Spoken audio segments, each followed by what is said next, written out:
we lie a lot. We make things up, but you lie in the service of the truth. And so you try to capture, those moments from the past and try to recreate them through your imagination. Right. Welcome to the True Fiction Project, a podcast series that explores the origins of fiction.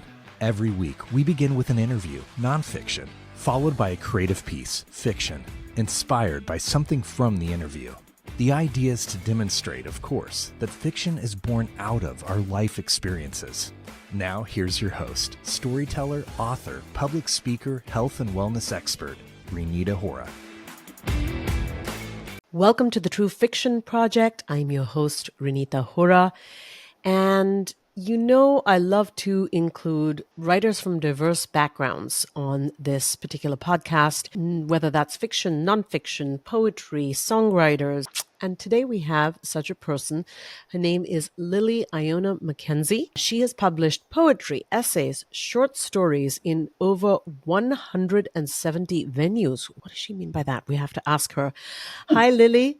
Welcome to the True Fiction Project. Hi, Reenita. Thank you. So 170 venues, what does that mean? Well, that means, magazines, journals, online, etc. So essays, poetry, Right. short pieces. So prolific. It's unbelievable. And you are also faculty, is that right, at the University of San Francisco? Well, I taught at the University of San Francisco. I taught writing there for over 30 years. Now, the University of San Francisco also has a program for older adults called the Fromm Institute. So I creative writing there now. I see. For older adults. I mean, this is an interesting point that you bring up because right before we started recording, we were also chatting about audience and demographic. What is the difference, I have to ask, between readership or listenership in this case, or, it's a bit of both, based on age, whether they are older or younger, and then writing, creating the stories based on whether you're older or younger? Yeah, well, certainly I'm assuming that, and this might be a wrong assumption on my part, I'm assuming that younger people wouldn't be as interested in reading my latest book, which is nonfiction, Dreaming Myself into Old Age, One Woman's Search for Meaning, because they're probably not at that point in their lives where they're thinking of the end game, which when you're my age, that's part of your world, the end game. You're no longer thinking, oh, gee, I've got 20, 30, 40 years yet before I have to think about that. So I do think that age is a major factor. But when I was writing my novels, I deliberately wanted to have women who were over 60 as my main characters. And in one of my novels, the main character is 92, Bubbles. And she's as lively and as interesting as a 20-year-old. So in some instances, if you just want a really good read and you're interested in fascinating characters and life experiences and so on, then I think whatever age you are, you're going to read that, a work that has those qualities. So, I think in some instances, yes, age does have an effect on the readership or listenership. In other instances, it depends on the individual who's listening or reading. You're so on point, and it's important to hear you say this because personally, I don't think any of us, whoever we are getting any younger. As a writer, and I know I have felt this all through the years, at every stage of my life, I only knew what I knew at that stage of life and could build a story for audio, print, whatever it might be at that stage of life because of everything I had experienced before that. So is it not true that as you age, you've lived more, you've been around the block, you've just seen more, heard more, got more stories to tell? One hopes. Well, in terms, I thought what I was hearing you say too is that if you're a younger writer, you might be limited in being able to write about an older person. But I'm not sure that that's true. I think one of the things that lots of writers do is count on their imagination, use their imagination to feel their way into their characters. And that then can open up. I mean, if you see somebody walking down the street with a cane, hobbling a bit, it's not hard to begin to imagine what that person's story might be, what lives they've led and so on. So I don't think that age is going to necessarily limit you as a writer. Why have you chosen to teach creative writing for the older community? at this point? Well, the main thing that they're interested in, they're over 55, 65, is their past and leaving Mm. some kind of remnants of their past to family, children, or they want to publish their pieces. So memoir is an extremely important and Mm-hmm. popular genre for them. And the other thing is that they're seeking community. Mm-hmm. And this particular, the Fromm Institute at the University of San Francisco, has created a tremendous sense of community in the students that go there. They don't just offer my writing workshop, they offer wonderful literature classes, classes on politics, classes on health, etc. And so the students who are there really are interested in each other and in hearing each other's stories. They create an audience for each other as well. And so for those meetings, it's a joy for them to be able to not only share their stories, but to hear others To as listen to well. others, yeah. Yeah. So I have to ask you, when it comes to writing memoir, since obviously that is so much of your current focus, helping others, how much of that is dialogue and how creative can you get with dialogue in a memoir? Well, you lie a lot. That's what writers do anyway. We lie a lot. We make things up, but you lie in the service of the truth. And Right. so you try to capture, those moments from the past and try to recreate them through your imagination. Right. And so teaching memoir isn't unlike teaching fiction Fiction. because they have to learn what goes into a good narrative because narrative Right. is the foundation of memoir too. And so you have to start with scenes and what goes into scenes, the imagery, point of view, etc., and dialogue. I love that. You lie in service of the truth. So, okay, what I'm getting is a memoir. It reads like fiction, but would it be different if I'm writing my own memoir versus I am writing, let's say, my father's memoir and he's no longer around? How creative can I be with the scene and the dialogue, given that I wasn't in the room? I have his rendition, what he told me. I think it's the same thing. Same thing. Yeah. You're recreating someone else's experience, Hmm. but when you're writing your own memoir, you're recreating it too. Correct. So Correct. it's not too different.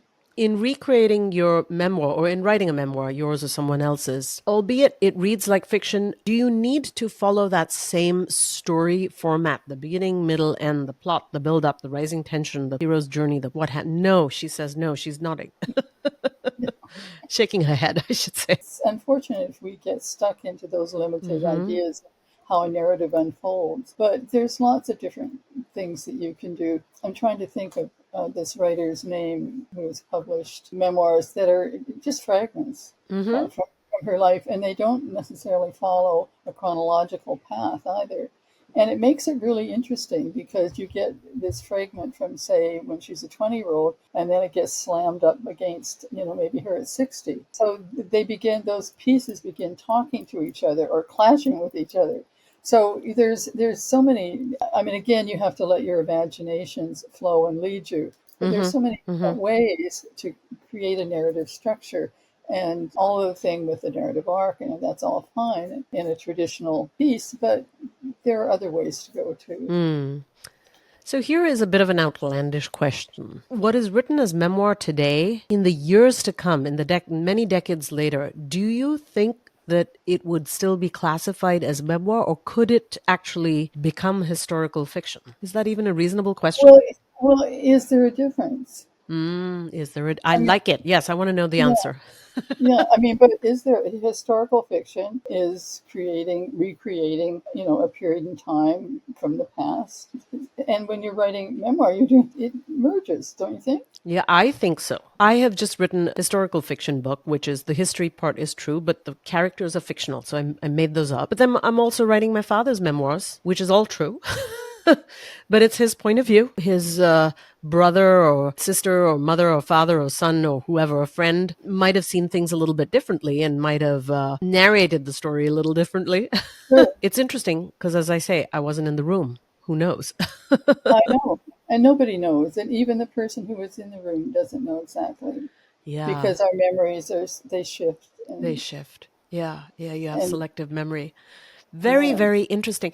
So, Lily, tell us a little bit about what you're going to read today. I'm going to read from a novel that was published in 2019. It's called Freefall, a divine comedy. But not the divine comedy that we know of. Well, it's not the divine comedy, but I'm sort of playing off of that title. And so what happens then, it's based on these four women who in the late 50s, early 60s were good friends. And they hung out together. They traveled. I'm from Canada originally, and so the novel starts. Part of it takes place in Canada. So they move from Calgary, Canada, to Toronto and hang out there for a while together. And they're full of themselves, and they call themselves the Big Four. So here, one of those women, who's the main narrator in the novel, Tilly Bloom is her name. She's a wacky installation artist. And she decides that it's time for those friends to get together.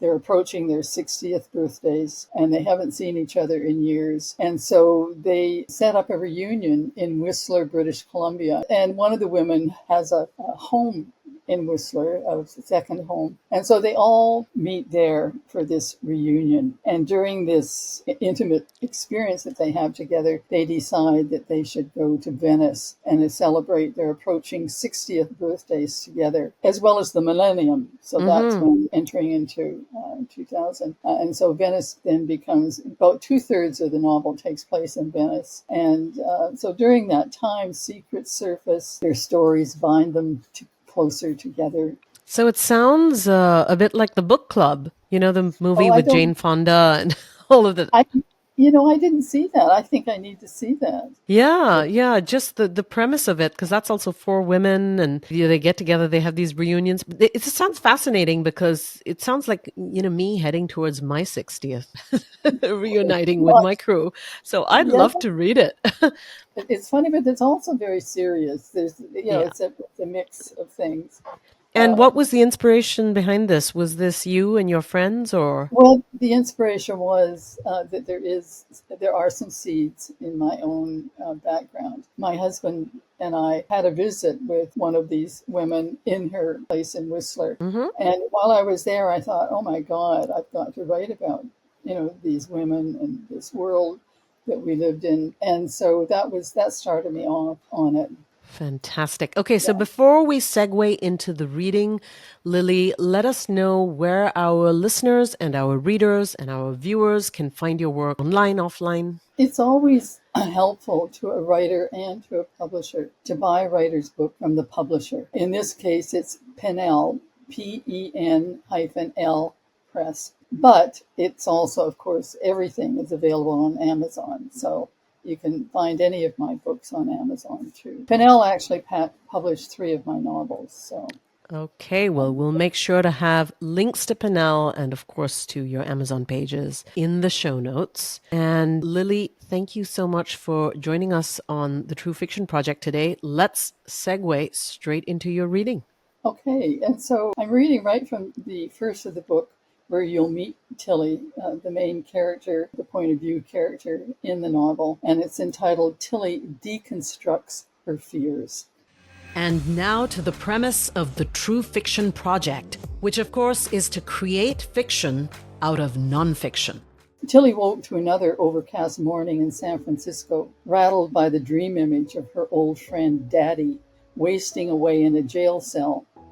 Burrowing deeper under the covers, she tried to ignore a tiny flicker of panic in her stomach. She'd lived with this low-grade anxiety for years, a tiger prowling the edge of her consciousness, ready to pounce. Her cash wasn't flowing, her latest artist grant hadn't come through yet, and the rent was due in a few days. She needed to find a new roommate or else get a smaller place. Her golden years didn't look promising. No wonder she was thinking more about her youth, longing to reclaim it. Almost 60, she'd sooner look backward than forward. Even her dreams offered up images of her late teens and 20s. The latest was an image of her friend Daddy in trouble. Daddy's original name was Darylyn, but her friends renamed her because Daddy had more zip. She and Daddy talked on the phone and exchanged letters now and then, but they hadn't seen each other all that much over the years. Tilly dreamed of her often, though. It was always a variation on the same theme. Her old friend was in the clink, and it was up to Tilly to get her out. She was savvy enough to realize that the imprisoned daddy could be some facet of Tilly that was locked up and wasting away, but she hadn't figured out why she was imprisoned or how to free her. Tilly threw back the covers and climbed out of bed, bending and stretching to loosen her limbs. Pretending to draw a sword from its sheath on her hip, she parried with unseen foes on the way to the bathroom, refusing to let her fears get the best of her. She reminded herself she still had good health, she loved life, and she was resourceful. Something would turn up. It always did. That's it for that. All right. I Yeah. see Tilly might be Lily. I'm always partial to stories about San Francisco being here myself. So I cannot wait to read the rest. Thank you so much for joining us today on the True Fiction Project. Thank you. It's been lovely. That was Lily MacKenzie reading from her novel Freefall, A Divine Comedy. This is the True Fiction Project, and I am your host, Reenita Hora. Thank you for listening to the True Fiction Project with Reenita Hora. Be sure to subscribe to the newsletter to receive more inspiring stories showing how fiction is born from our everyday experiences. For more information, visit www.truefictionproject.com.